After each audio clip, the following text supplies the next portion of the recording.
Today I'm going to show you how to install handles on a cabinet door without the use of any kind of special jig or fancy tools. All you need is masking tape, a square, and a drill. I'm going to be mounting some 4-inch handles.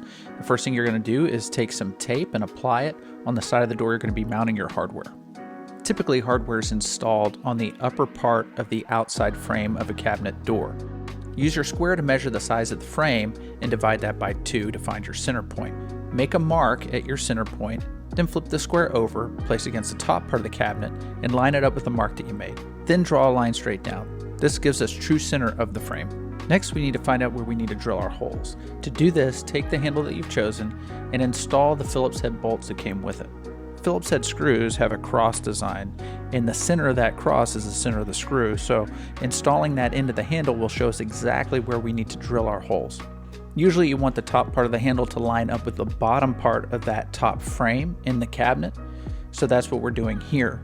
Next, we're going to lay the handle down on its side with the bolts lined up with the line that we drew on the masking tape.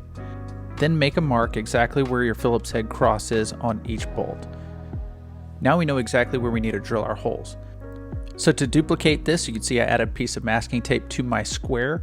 I made a mark 1 inch on the square to show where my center point line should be, and then I made 2 other marks showing where my holes needed to be drilled. I can use this square and make the same exact holes from cabinet door to cabinet door. Now, prior to drilling, take a hammer and a nail and make a slight dent in each one of the marks where you need to drill your hole.